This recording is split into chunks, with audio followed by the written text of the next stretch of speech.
अल्हम्दुलिल्लाह रब्बिल आलमीन वल आक़िबतु लिल मुत्तक़ीन वस्सलातु वस्सलामु अला सय्यिदिल मुरसलीन व ख़ातमिन नबिय्यीन मुहम्मदिन व आलिहि व अस्हाबिहि अजमईन। अम्मा बाद फ़अऊज़ु बिल्लाहि मिनश शैतानिर रजीम। बिस्मिल्लाहिर रहमानिर रहीम।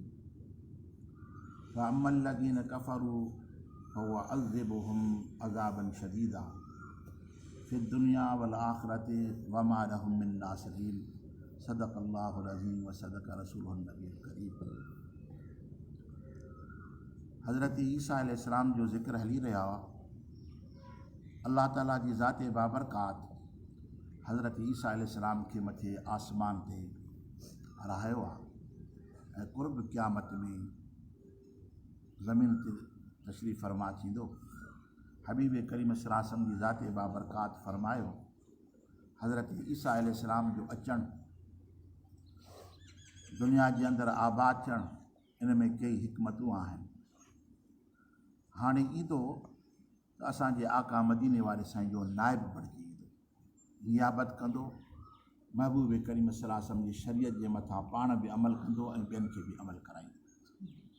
दज्जाल खे क़त्ल कंदो।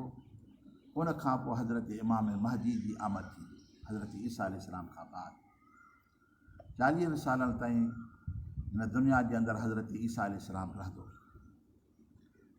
अल्लाह ताला जी ज़ात बाबरकात अॻिते इरशाद फ़रमाए फ़अम्मल लज़ीना कफ़रू फ़उअज़्ज़िबुहुम अज़ाबन शदीदा फ़िद दुनिया वल आख़िरत। पर जिन शख़्सनि इनकार कयो, कंहिंजो इनकार कयूं, अल्लाह ताला जे कलाम मजीद फ़ुरक़ान हमीद जो या नबी करीम सल्लल्लाहु अलैहि वसल्लम जे फ़रमान जो इनकार कया, अब तो फ़रमाए त आऊं उन्हनि खे सख़्तु अज़ाब कंदुसि, दुनिया में बि त आख़िरत में बि। हबीब करीम सल्लल्लाहु अलैहि वसल्लम जी दावत खे जंहिं क़बूल न कयो, अल्लाह ताला जी ज़ात बाबरकात इस्लाम खे ग़लबो अता फ़रमायो, उहे माण्हू क़ैदी थी महबूब करीम सल्लल्लाहु अलैहि वसल्लम जी बारगाह में पेश थिए, कई क़त्ल बि थी विया। यानी दुनिया जे अंदरि उनखे अल्लाह ताला जी ज़ात बाबरकात जा सज़ा मिली। व मा लहुम मिन नासिरीन। अल्लाह ताला जी ज़ात बाबरकात फ़रमाए त आख़िरत में उन्हनि जे लाइ को बि मददगार न हूंदो। जो मथां लिखियो पिया फ़अम्मल लज़ीना कफ़रू, जिन शख़्सनि कुफ़ुर कयाऊं, आख़िरत में उन्हनि जो को बि मददगार न हूंदो। बल्कि जिन शख़्सनि ईमान आंदो न, आख़िरत में उन जा मददगार खोड़ अल्लाह ताला जी ज़ात बाबरकात उन्हनि जे लाइ असबाब बणाईंदो। कंहिं सबब सां अल्लाह ताला जी ज़ात बाबरकात उन्हनि जा बेड़ा पार फरमाईंदो। मोमिन जे लाइ असबाब दुनिया में बि आहिनि, आख़िरत में बि आहिनि। ऐं अल्लाह ताला जी रहम जे लाइ बहाना आहिनि, जो ख़ुदा कंहिं बहाने सां पंहिंजे बाने जो बेड़ो पार फरमाईंदो आहे। पर इन असबाबनि जे अंदरि सभ खां वॾे में वॾो जेको वसीलो मोमिन जे लाइ आहे, उहो मदीने वारे साईं जी ज़ात बाबरकात आहे। ॾिसो त जॾहिं असां जनाज़ो निमाज़ पढ़ंदा आहियूं त कबीर जी दुआ ॿी आहे, सगीर जी दुआ ॿी आहे। सगीर जे लाइ कबीर जी दुआ जे अंदरि असां मग़फ़िरत जी दुआ घुरंदा आहियूं त मौला हिनखे बख़्शिश फरमा, चाहे मर्द हुजे या औरत हुजे। पर सगीर जे लाइ दुआ मग़फ़िरत न घुरंदा आहियूं। ऐं इहो वाज़े ॻाल्हि आहे, सम्झण जी बि ॻाल्हि आहे, जेकॾहिं को मजज़ूब मर्द गुज़ारे वञे या मजज़ूबा औरत गुज़ारे वञे, जे सिंधी में ईअं चई त चरियो माण्हू या चरी औरत गुज़ारे वञे, त उन जे मथां बि सगीर जी दुआ पढ़ी आहे, कबीर जी दुआ न पढ़ी वरिती। मजज़ूब जे मथां मर्दान उनजे लाइ मग़फ़िरत जो मुकलफ़ न आहे त कहिड़ी उनजी मग़फ़िरत जे सां दुआ घुरो।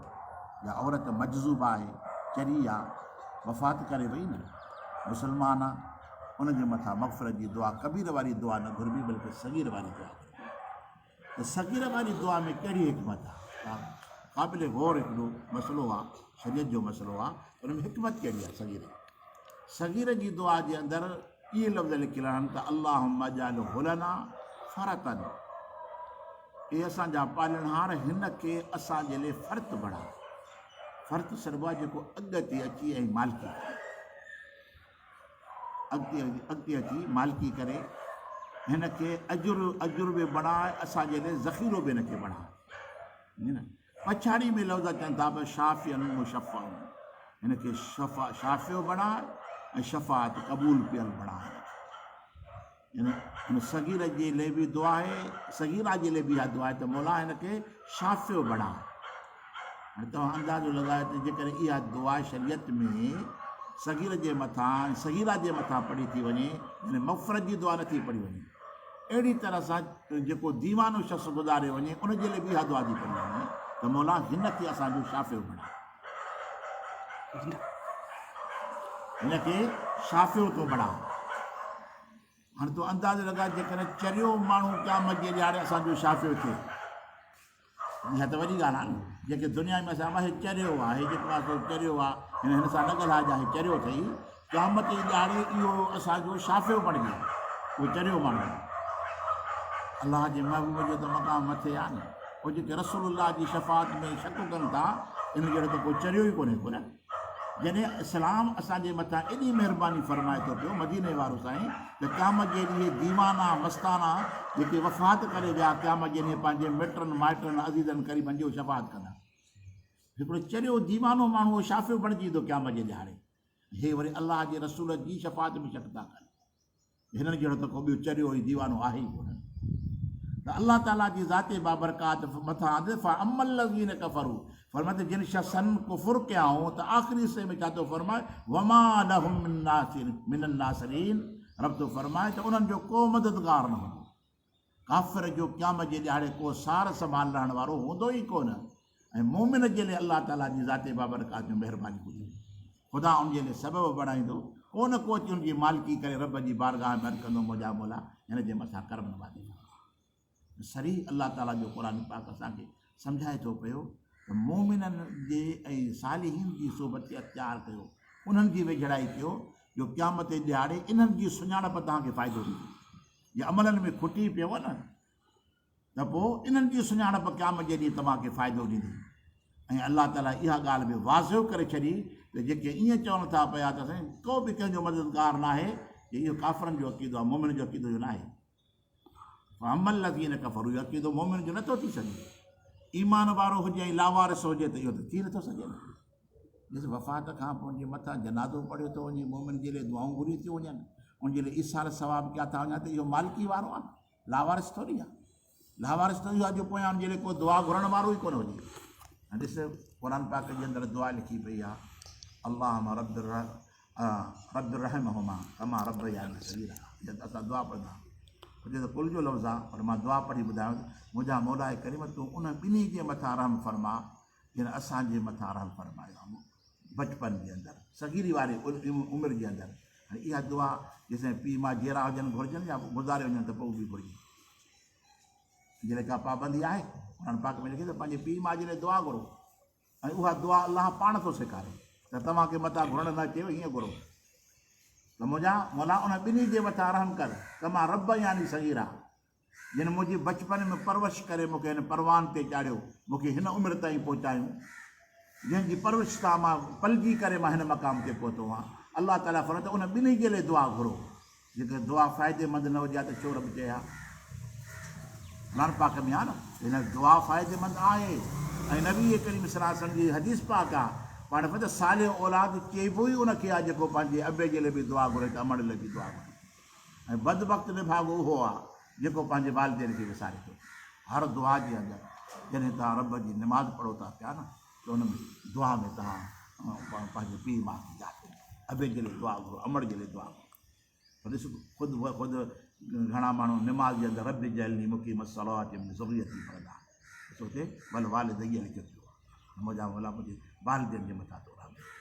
हीअ इस्लाम जी तइलीम आहे, दीन जी तइलीम आहे। ईअं हिकिड़ो भितर खणी उछलाए फिटी कजे, ईअं चइजे त बाबा केर बि मददगार न आहे, छा तूं काफ़िर आहे छा जो तूं इहो अक़ीदो रखी थो? इहो काफ़िरनि जो अक़ीदो आहे जेको अलाह ताला क़ुर पाक में बयानु फरमाए थो, काफ़िरनि जो को बि मददगार न हूंदो, न दुनिया में ई अथनि। ऐं मोमिन जे लाइ इहो शान आहे जो क़यामत जे ॾियारे, मां हिकिड़ो मिसाल तव्हांखे ॾिनोमांव त दीवानो माण्हू जेको चरियो आहे क़यामत जे ॾियारे क़बर मां निकिरी उहो शफ़ाअत कंदो माइटनि जी। जॾहिं चरी जे लाइ इहो अक़ीदो इहो आहे त जेके अलाह जा वली आहिनि त उनजो मक़ाम छा आहे, गौसल कुतुबनि जो ख़ुदा वटि कहिड़ो दर्जो आहे। पर उन खां अलावा अलाह जो नबी जेको कुल नबियुनि जो सरदार आहे, उन सुहिणे महबूब जो शान छा आहे। माना त इहो फ़ासिद अक़ीदो आहे जेको मुसलमाननि जे विच में उछलाइनि था पिया त को मददगार न आहे, को मददगार न आहे। ये तूं दीन सम्झ त सही न, त दीन जी मिज़ाज छा आहे। अल्लाह ताला जी ज़ाते बाबरकात अॻिते इरशाद फरमायो, फरमाए त व अमल लज़ीन आमनू वामिलु सालिहात, पर जिन शख़्सनि ईमान आंदो ऐं अमल सालिह कयाऊं, फयो वफ़ीहिम उजूरहुम, पूरो कयो वेंदो उनजो अजुर। अल्लाह ताला उनजे अजुर खे खुटाईंदो, पूरो कंदो। वल्लाहु ला युहिब्बु ज़ालिमीन, अल्लाह ताला जी ज़ाते बाबरकात ज़ालिमनि खे पसंदि नथो फरमाए।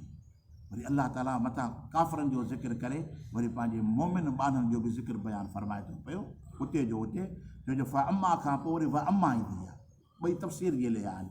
व अमल लज़ीन आमनू, जंहिंजे कुफ़ुर जो ज़िक्र थी वियो त हाणे मोमिन जो बि ज़िक्र थियणु घुरिजे। फरमाए त पर जिन शख़्सनि ईमान आंदो ऐं अमल सालिह कयूं, अल्लाह ताला जी ज़ाते बाबरकात कंदो, उन्हनि खे पूरो अजुर मिलंदो। पूरो अजुर छो मिलंदो? छोजो उहे ईमानदारी सां अलाह जी इबादत कंदा। जेको बेईमानी सां कमु कंदो आहे न, उनखे मज़ूरी पूरी कोन मिलंदी आहे। अल्लाह ताला जी ज़ाते बाबरकात फरमायो इहो ईमान वारे जो शान आहे, जेको अमल करे थो पियो।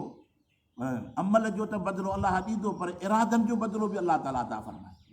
जेको हथनि पेरनि सां कमु न कयईं, रुगो दिलि जे अंदरि इरादो कयईं न, जेका नियत कयईं, अल्लाह ताला जी ज़ाते बाबरकात उनखे उनजो बि अजुर अता फरमाए। ऐं अल्लाह ताला जी ज़ाते बाबरकात ज़ालिमनि खे पसंदि नथो फरमाए। ज़ालिम उनखे चइबो आहे जेको खुटाए ॾे, खोट करे, छा में? पंहिंजे अमलनि में खोट करे, पंहिंजे ईमान में खोट करे। चइबो न भई हक़ु खाई वियो, से खुटाए ॾिनई, लिकाए वियो। अल्लाह ताला जी ज़ाते बाबरकात तूं मुख़लिस हुज, ख़ालिस हुज, ईमान में बि ख़ालिस हुज, अमल में बि ख़ालिस हुज। तूं ईमान में बि खोट न कर ऐं तूं पंहिंजे अमलनि में बि खोट न कर। ऐं अलाह जो तोसां वाइदो आहे त अलाह तुंहिंजे अजुर में खोट कोन कंदो। अल्लाह ताला जी ज़ाते बाबरकात तोखे अजुर पूरो अता फरमाई। आख़िर में फ़र्क़ अल्लाह ताला जी ज़ाते बाबरकात जेके ज़ालिम आहिनि उनखे पसंदि नथो फरमाए। ज़ालिक नतलूहु अलैक मिनल आयात व ज़िक्रिल हकीम, इहो तिलावत था कयूं असां उनखे मथे तुंहिंजे कुझु आयतुनि खां, या हिकमत वारी नसीहत आहे। यानी अल्लाह ताला जी ज़ाते बाबरकात पंहिंजे महबूब खे मुखातिब थी इरशाद फरमाए थो पियो। ईंदो त महबूब कई सलासम जी बारगाह में हज़रत जिब्रील हुयो, उहो अची तिलावत कंदो, अलाह जो महबूब समाज फरमाईंदा। और हिन जॻह ते रब उन फ़ेल खे पंहिंजे तरफ़ ॾे मनसूब करे थो। पर त महबूब साम्हूं त तुंहिंजे जिब्रील पढ़े थो पियो, हक़ीक़त में मां रब तुंहिंजे मथां आयतुनि खे पढ़ी रहियो आहियां। तो मुस्तफ़ा जो इहो शान आहे। फरमाए त ज़ालिक नतलूहु अलैक मिनल आयात व ज़िक्रिल हकीम, इहे जेको तिलावत कयूं था असां उनखे तुंहिंजे मथां कुझु आयतुनि खां, इहा जेका हिकमत वारी नसीहत आहे। अलाह जे क़ुर पाक में हिकमत आहे, तालीम आहे, ऐं उन में अलाह ताला जी ज़ाते पंहिंजियूं बरकतूं रखियूं आहिनि। रब जे क़ुर पाक जी तिलावत करण में बि अलाह ताला जी ज़ाते बाबरकात जी करे बरकतूं रखियूं आहिनि। त उनजे मथां अमल करण में केॾियूं न महिरबानी थींदियूं, केॾियूं न उनजे अंदरि अलाह जो क़ुर्ब हासिलु थींदो। दुआ आहे त अलाह ताला जी ज़ाते बाबरकात असांखे अमल करण जी तौफ़ीक़ अता फरमाए। ममा तौफ़ीक़ी इल्ला बिल्लाह।